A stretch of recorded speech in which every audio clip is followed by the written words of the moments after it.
I don't know how, but I got a problem with my keyboard.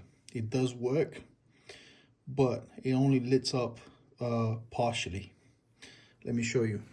I'm using FN and numbers. So if I'm pressing 1, it will be escape, WSD, and the arrows. If I press 2, it will be this. If I press 3, it will be this. 4 and 5. Nothing else works.